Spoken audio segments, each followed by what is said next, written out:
Hello, everyone. Greg Otto, Editor-in-Chief of Cyberscoop here, and I'm talking with Michael Sentonas, CTO of Crowdstrike.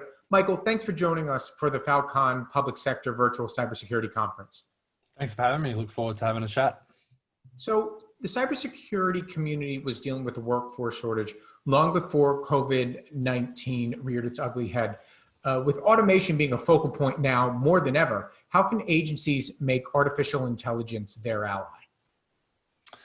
Well, I mean, there's a number of things that AI can certainly help with, whether it's AI, whether it's machine learning. The work shortage problem, to your point, has been here for quite some time. So I think there's agencies have been looking to use automation to look at technology to see what can help with various projects. From a security perspective, we leverage automation and AI to help us understand the activity that attackers are using to allow us to take large data sets, to allow us to process them, manipulate them, and get value a lot faster than traditional manual approaches. So I think, what's important right now, even if we take a step back beyond just AI, organizations, agencies need to be looking at whatever advantage they can get to deal with the fact that we do have skill shortages, and especially in more specialized fields. So that's becoming incredibly important right now.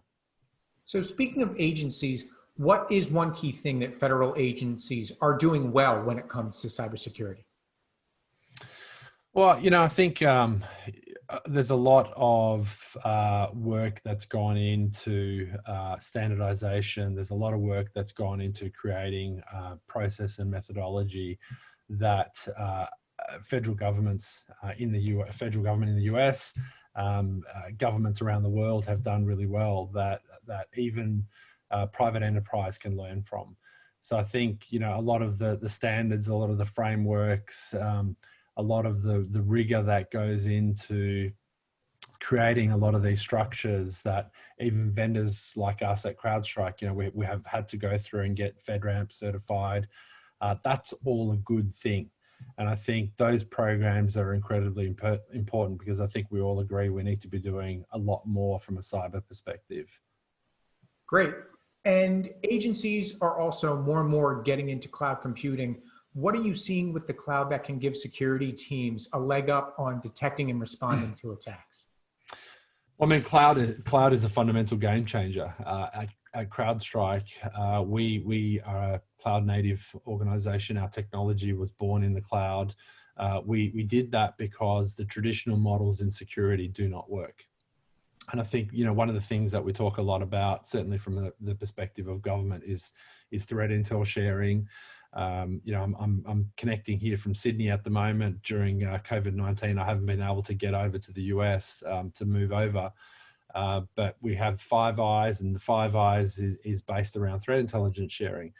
So I think, cloud enables us to have all agencies sharing information about threats in real time.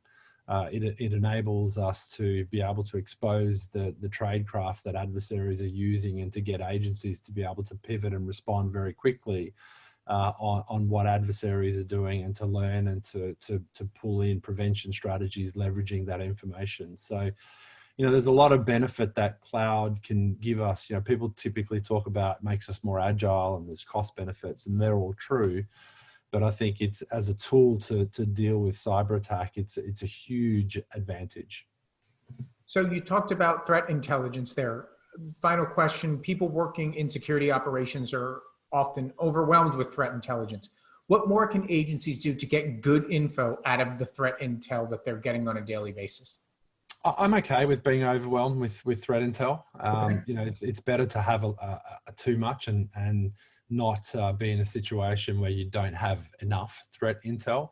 The big thing for me is how you operationalize threat intelligence. Having volumes of data is one thing, but making it practical, using it in effective ways is what becomes critically important. So if you do have large volumes of data, you need a threat intel program, you need the tools and the process and the people that know how to use it to normalize the data, to deduplicate it, to find the outliers, whether that's pulling in a program and tools like threat intelligence platform to pull all of that data in. But quantity of data is not necessarily a bad thing. You just want to make sure it's the right data, and then you're using it in an effective way. That data needs to be integrated into every security program within an agency. It needs to be part of every tool. It needs to be used for threat hunting. It needs to be used for incident response. It needs to be used for strategic planning. So what you do with it is more important than the conversation around the quantity and the volume of the data, I think. Great. Michael, appreciate your insights. Thanks for joining us. Thanks so much.